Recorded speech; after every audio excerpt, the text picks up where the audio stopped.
La paracha de Yitro que nous lisons cette semaine s'ouvre sur le personnage de Yitro, et c'est justement pour cela qu'elle porte ce nom. La Torah nous dit que Yitro, le Cohen Midian, prêtre idolâtre de Midian, et en même temps beau-père de Moshe, apprend la délivrance miraculeuse dont le peuple d'Israël a bénéficié et décide de le rejoindre dans le désert. Il est accueilli très chaleureusement par son gendre Moshe qui se prosterne devant lui, qui l'embrasse, et puis ils vont dans la tente converser. La conversation va être très longue, et à l'issue de cette conversation, Yitro s'exclame « Maintenant je sais que Dieu est plus grand que tous les dieux. » Pourquoi? Comment? Qui va davar asher zadou alehem? Car la chose avec laquelle les Égyptiens avaient fauté, c'est elle qui est retombée sur eux. Rashi explique à quoi il fait allusion. Eh bien, les Égyptiens avaient imaginé de faire périr les Hébreux par l'eau, puisqu'ils avaient demandé que tous les nouveau-nés garçons soient jetés dans le Nil, et ils ont été punis par noyade dans la mer Rouge. La question se pose, oui, mais qu'est-ce que Yitro a appris dans la conversation qu'il ne savait déjà? Alors, d'après ce que nous dit Rashi, nous comprenons que jusque-là, Yitro s'imaginait que les Égyptiens avaient péri de façon prodigieuse et miraculeuse, dans le sens qu'ils avaient été engloutis dans la terre, cette même terre sur laquelle les enfants d'Israël avaient marché au milieu de la mer, puisqu'ils avaient marché à pied sec à travers la mer qui s'était déchirée. C'était encore dans cette terre qu'ils avaient été engloutis. Et là, ils découvrent que non, que l'eau était revenue, et c'est comme ça qu'ils ont été noyés.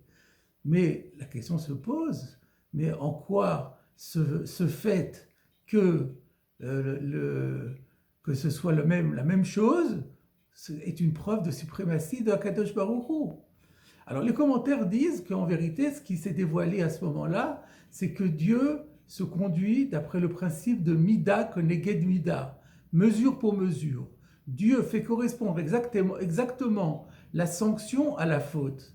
D'accord? Mais en quoi y a-t-il ici une preuve de la suprématie de Dieu? Pourquoi c'est cette information-là qui a suscité une telle réaction de la part de Yitro? On peut peut-être répondre à cela en se référant au commentaire de Rashi, qui après avoir expliqué ce que nous avons expliqué, c'est par l'eau qu'ils ont voulu faire périr, c'est par l'eau qu'ils ont péri, il rajoute, Rashi, rapporte encore un commentaire, il dit « Nos maîtres ont enseigné », il se réfère à un enseignement talmudique dans Sota, page 11a, où ce concept de mesure pour mesure est longuement développé, et où il est dit aussi que le terme de zadou, que nous avons traduit par fauté, les Égyptiens ont fauté par cette chose-là, peut aussi se comprendre dans le sens de cuire, parce que on peut rapprocher ce terme de zadou de ce qui a été dit à propos de Jacob lorsqu'il avait préparé son plat de lentilles. Yazed Yaakov Nazid, Yaakov a fait cuire un plat. Et donc il y a un rapport avec la cuisson. Et le Midrash, donc rapporté par Rashi, nous dit, en fait, c'est dans la marmite dans laquelle ils avaient fait cuire que les Égyptiens eux-mêmes ont été cuits, dans cette même marmite. C'est la même idée de mesure pour mesure. Mais on peut se demander, mais qu'est-ce que ça rajoute? Pourquoi nos maîtres ont-ils cherché à mettre ce terme de zadou en rapport avec la cuisson pour nous dire que c'est la même marmite qui a servi aux uns et aux autres? C'était la même idée que l'eau et l'eau. Donc pourquoi passer par ce concept de cuisson et de marmite? D'habitude, par exemple, si on se réfère aux autres versets de la Bible, en d'autres occurrences, par exemple, on trouve dans Qohélet, dans l'Ecclésiaste, il est tombé dans la fosse qu'il avait lui-même creusée. Et donc, cette notion de cuisson est complètement nouvelle. Alors, je voulais vous citer ici l'explication de Rabbi Shlomo Yosef Zevin, Zichrono Livracha, qui nous dit la chose suivante. En fait, le concept de la marmite, de la cuisson. Une marmite et la cuisson peuvent permettre de prendre des matières premières qui en elles-mêmes ne sont pas comestibles et puis grâce à la cuisson vont devenir alimentaires et vont pouvoir être consommées. C'est cela le rôle de la cuisson, c'est de rendre des matières brutes et les transformer pour leur attribuer une qualité supérieure.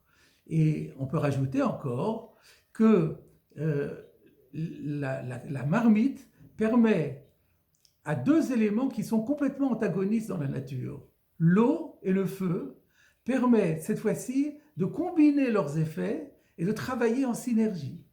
Donc là encore, c'est l'idée que la cuisson et la marmite sont le symbole de l'exploitation par l'homme des éléments naturels en vue de les perfectionner. En réalité, ceci fait partie de la mission de l'humanité. Comme on dit dans Bereshit, Asher bara Elohim lasot, Dieu a créé le monde pour le faire, c'est-à-dire le monde a été créé inachevé. Et l'homme a la mission de parachever ce monde en utilisant tous les éléments de la nature et en les parachevant tant dans la dimension physique que dans la dimension morale. Et on peut ainsi éclairer de nombreux passages du Midrash qui chaque fois se réfèrent à la marmite, à la casserole, et on se demande pourquoi. Je donnerai deux exemples. Dans un premier exemple, à propos du fameux verset de Qohélet au début de l'Ecclésiaste, chapitre 1, verset 2, « Vanité des vanités, tout est vanité », le Midrash donne l'exemple d'un cuisinier qui aurait mis 7 casseroles les unes sur les autres, avec la conclusion suivante, la vapeur qui va être fournie dans la casserole du haut ou dans la marmite du haut sera inconsistante. Qu'est-ce que ça veut dire? Eh bien, cela veut dire, d'après notre explication, qu'il y a parfois des personnes qui ont ce rêve de perfectionner l'humanité, le monde plutôt, et donc qui investissent des efforts gigantesques durant toute leur vie pour réaliser cette perfection. Et à un moment donné, ils se rendent compte que tout cela était en pure perte, qu'ils ont fait complètement fausse route, que tous ces efforts ont été dépensés pour absolument rien.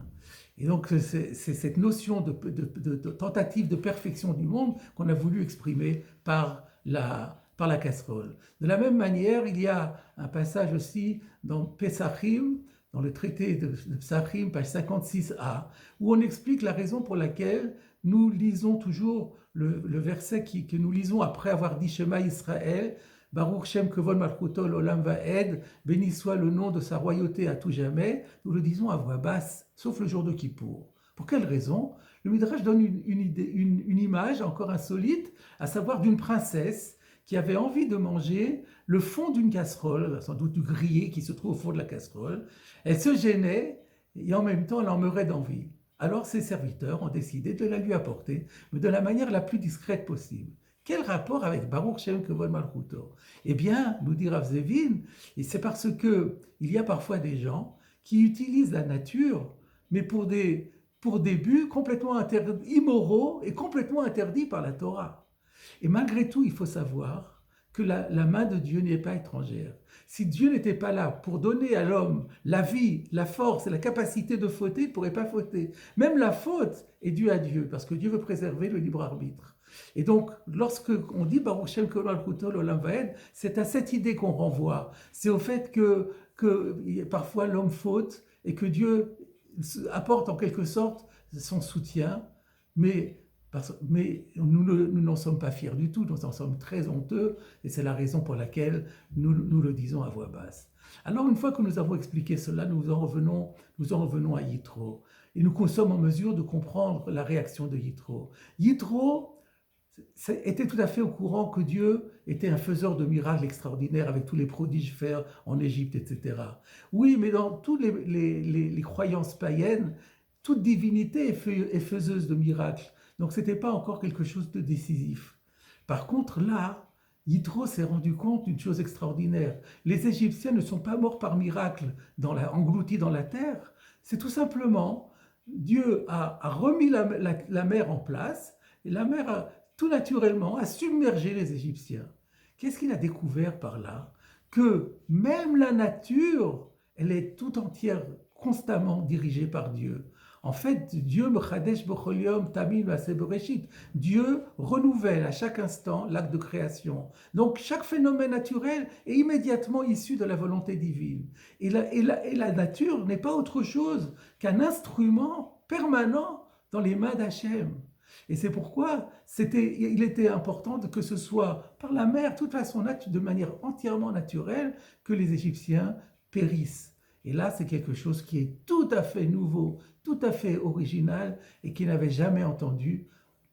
Que tout ce qui est de l'ordre de la nature est en réalité la même chose que le miracle, issu complètement de la volonté divine. Cette leçon-là, elle a submergé, si l'on peut dire, Yitro, et elle a emporté son adhésion décisive et absolue au Dieu d'Israël. Alors, mes chers amis, faisons nôtre également cette leçon de Yitro.